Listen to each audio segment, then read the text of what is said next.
Voltamos. É a apresentação do programa Unicresce no Ar, edição 1239, ano 26, e o tema de hoje, uma oferta ao Senhor em favor da terra, a terra de Israel. E engraçado, meus amados, para nossa segurança espiritual, eu sou absolutamente seguro, e para nossa felicidade e segurança espiritual, antes que Israel entrasse na terra prometida, Deus estava dando o estatuto da terra.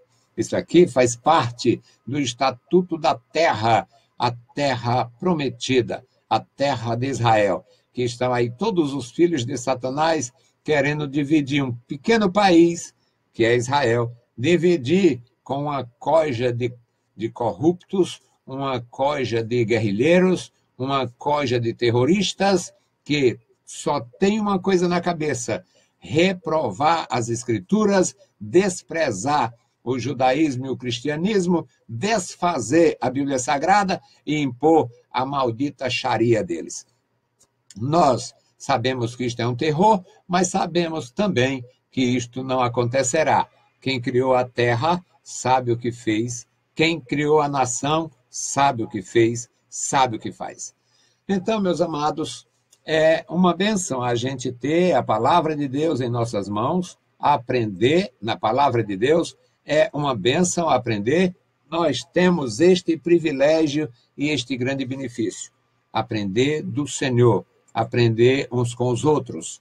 E nós podemos dizer que isso aqui era o começo, a instrução do Senhor, como eles deveriam proceder no país. Eles estavam no meio do nada, tinham saído do Egito, estavam no meio do nada, e o Senhor Deus lhe dando instruções quando estivessem na terra, para quando entrassem na terra.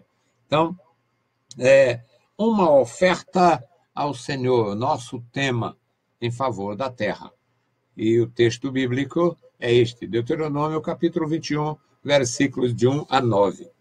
Diz assim a palavra santa: quando na terra que te der o Senhor teu Deus para possuí-la, se achar um morto caído no campo, sem que se saiba quem o matou, então sairão os teus anciãos e os teus juízes e medirão a distância até as cidades que estiverem em redor do morto.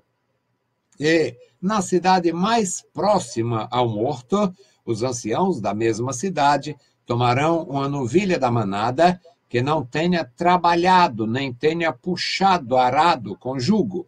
E os anciãos daquela cidade trarão a novilha a um vale áspero que nunca foi lavrado nem semeado, e ali, naquele vale, degolarão a novilha. E então se chegarão os sacerdotes, filhos de Levi, pois o Senhor teu Deus os escolheu para o servirem e para abençoarem em nome do Senhor, e pela sua palavra se decidirá toda a demanda e todo ferimento. E todos os anciãos da mesma cidade, mais próxima ao morto, lavarão as suas mãos sobre a novilha e degolarão no vale. E protestarão e dirão: as nossas mãos não derramaram este sangue, e os nossos olhos não o viram. Sê propício ao teu povo Israel, que tu, ó Senhor, resgataste, e não ponhas o sangue inocente no meio do teu povo Israel. E aquele sangue lhes será expiado. Assim tirarás o sangue inocente do meio de ti, pois farás o que é reto aos olhos do Senhor. Maravilhosa leitura. Bendito Deus, Pai Santo, Pai bondoso, estamos em Tua presença, lemos a Tua palavra, Te louvamos, Te exaltamos pela Tua grandeza. Obrigado, meu Senhor, pela instrução santa da Tua palavra para aquele povo, para a Tua igreja, para o nosso coração. Em nome de Jesus Cristo nós Te pedimos e Te agradecemos. Amém. Meus amados irmãos, eu costumo dizer, nas minhas mensagens, pregando, ensinando, ou em conversa mesmo, sobre a minha felicidade em ser um crente em Jesus Cristo, uma testemunha de nosso Senhor Jesus Cristo. Também gostaria de aconselhar os meus irmãos que são crentes em Jesus, não receber russelitas mentirosos em suas casas, porque eles chegam dizendo que são testemunhas de Jeová. Mas o Senhor Jeová, quando escolheu, se é que o nome de Deus é esse, ninguém sabe, lá no Antigo Testamento, mas o Senhor Yahvé, ou Javé, ou Yavá, não escolheu testemunha dos vários povos. Ele escolheu as testemunhas e está escrito ali que as testemunhas eram os filhos de Israel. Isaías 43:10 diz, vós sois as minhas testemunhas, mas ali só trata de filhos de Israel, ele não trata de gentil, não trata de igreja, que não existia.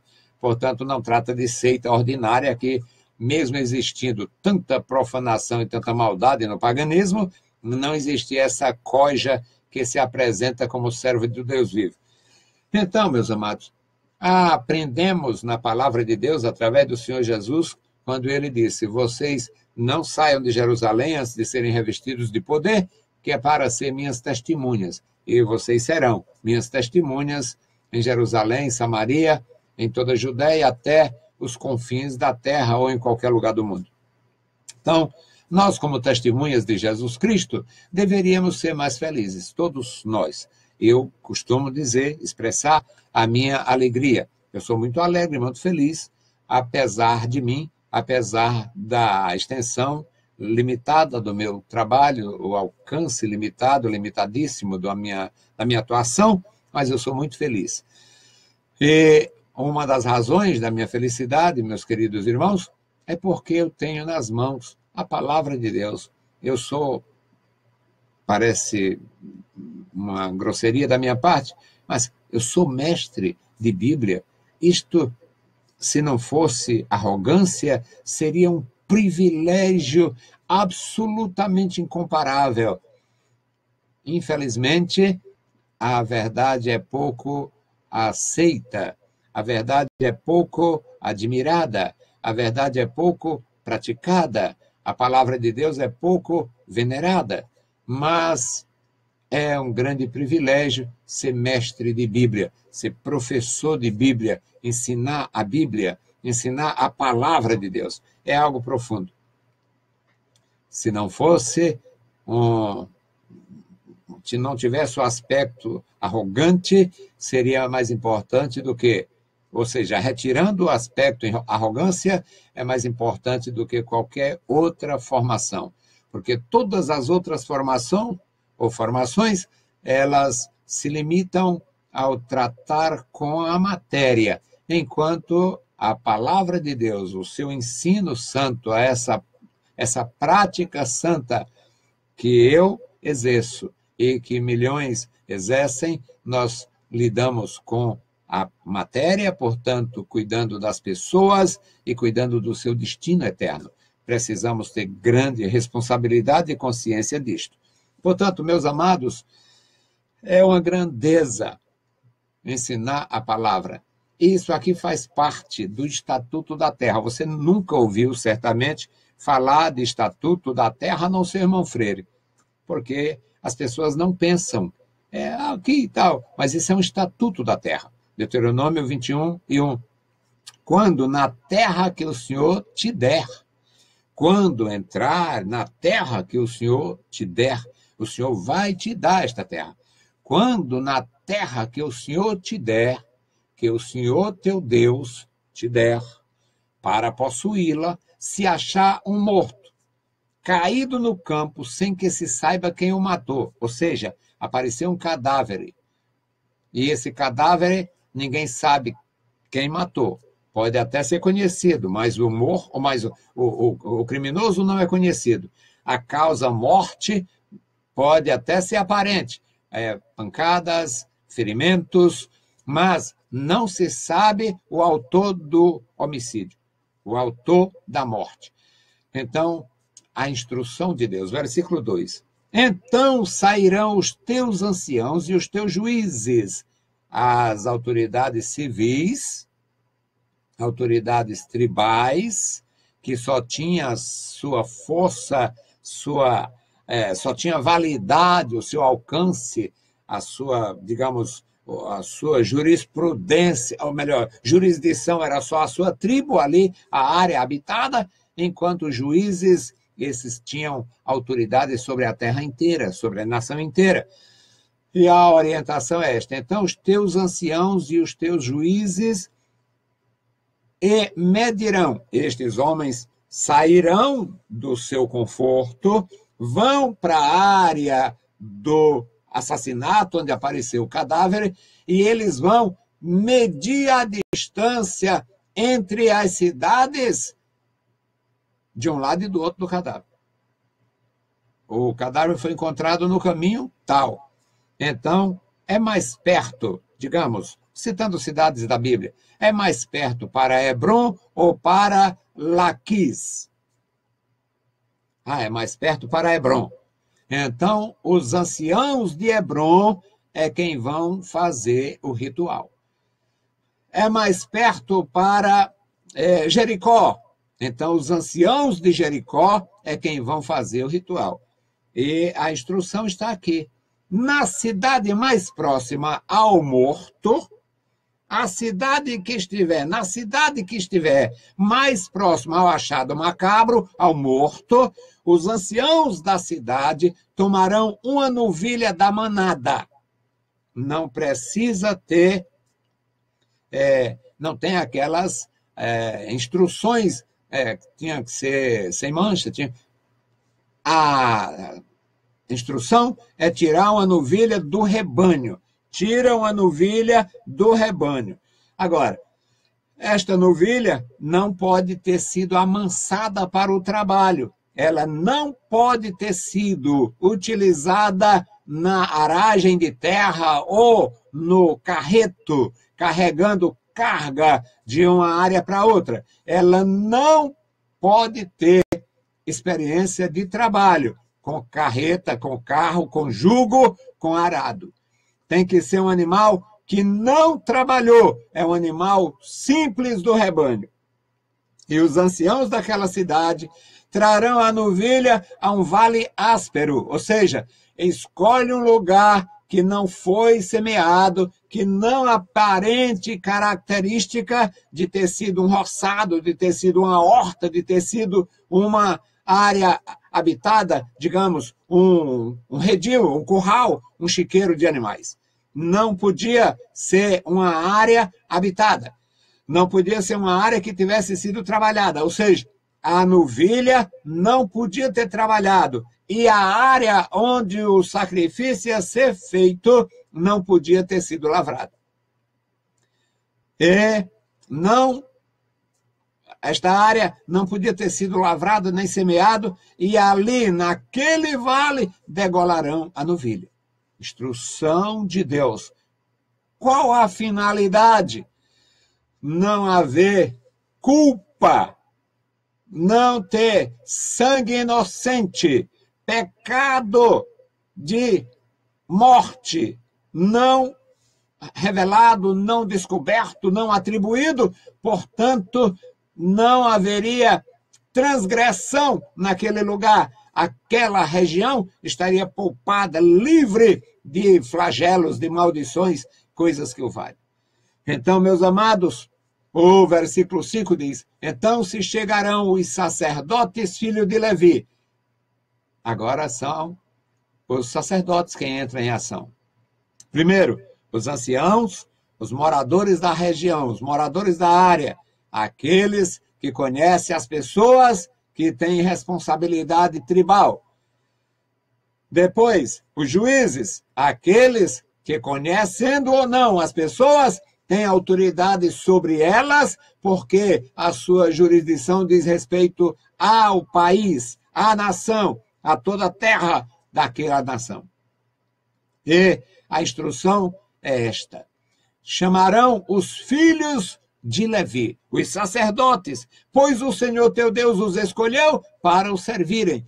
Eles têm obrigação, o dever e o privilégio de servir a vocês. Então chame os sacerdotes para Eles foram escolhidos para servirem a vocês e para abençoarem vocês em nome do Senhor. E pela sua palavra, pela palavra dos sacerdotes, será decidido, se tomará a decisão, toda decisão, qualquer que seja o problema. E neste caso também, pela sua palavra se decidirá toda a demanda e todo o ferimento. Qualquer que seja, tudo que acontecer, a palavra sobre a aplicação do sacrifício eram dos sacerdotes.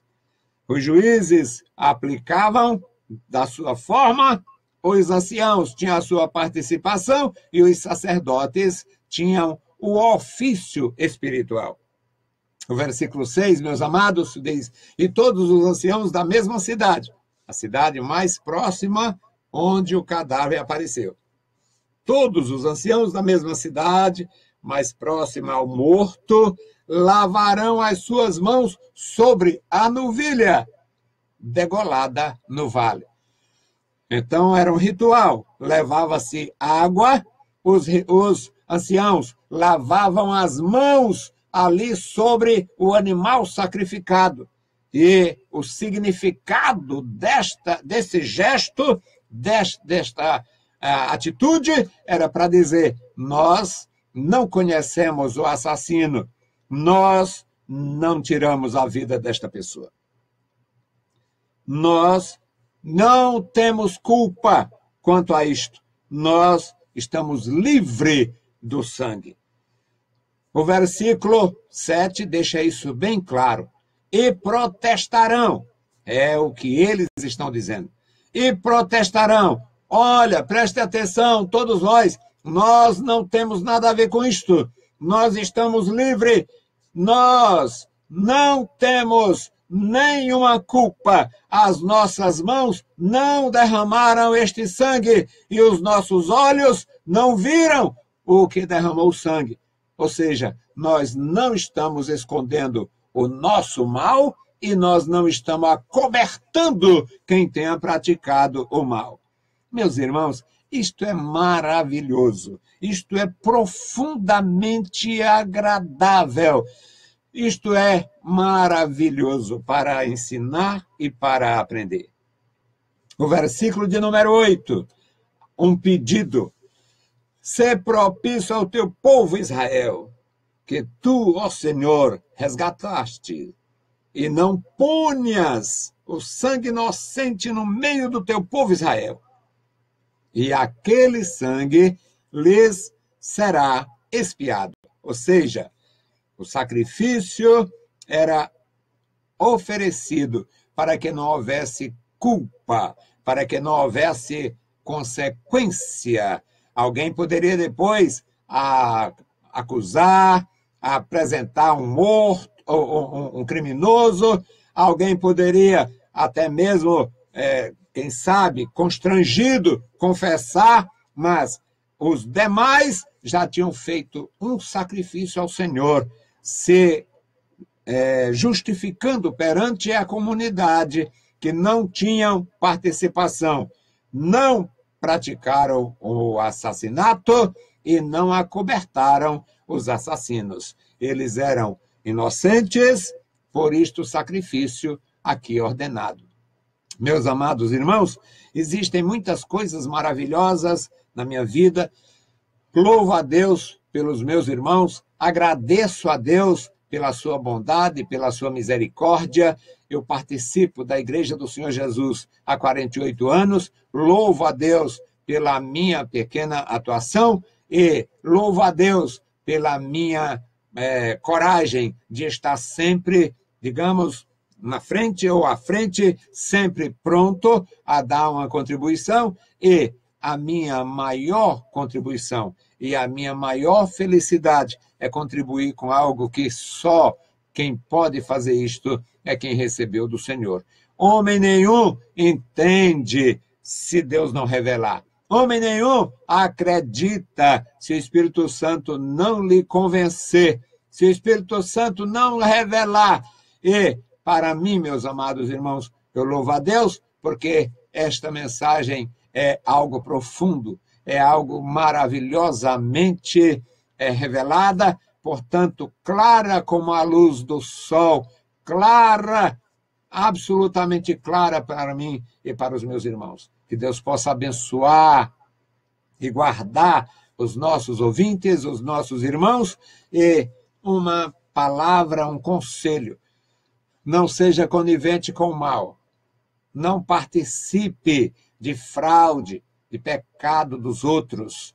Você certamente tem os seus, como eu tenho os meus, como todo mundo tem os seus problemas, tem suas falhas, tem, digamos, suas culpas. Então, não seja condenável por acobertar o mal, defender a perversidade, a mentira, a fraude, a heresia. Eu tenho a disposição de lutar até a morte. Eu tenho a disposição de lutar até a morte.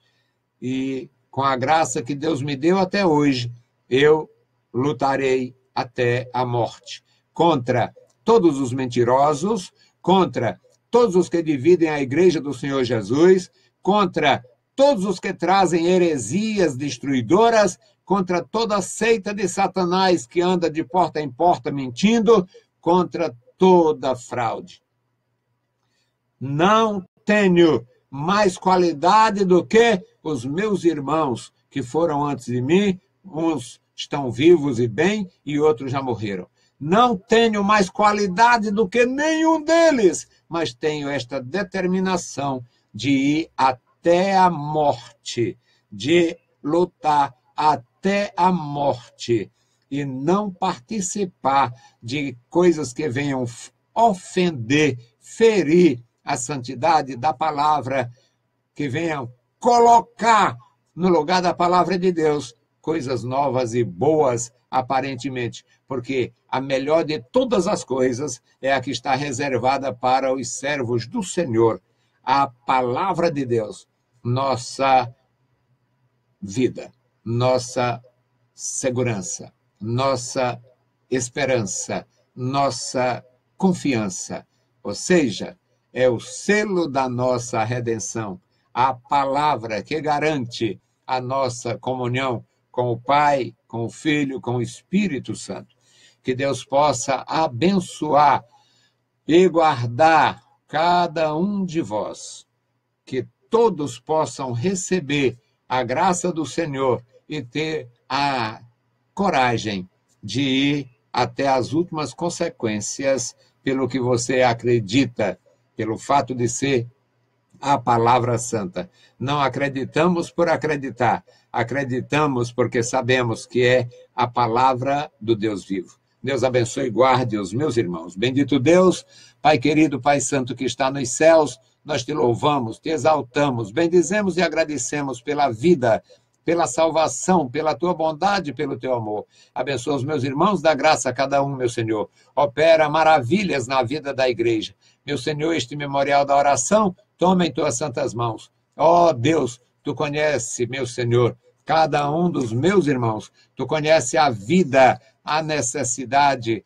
o problema, se porventura eles estejam atravessando, Senhor, algumas dificuldades. Pai, tu conhece todas as coisas. Guarda os meus irmãos, fortalece e dá vitória. Recompensa com a bênção dos céus os que estão sempre conosco e nos ajudam, Pai. No maravilhoso nome de Jesus Cristo, nós te pedimos e te agradecemos. Amém.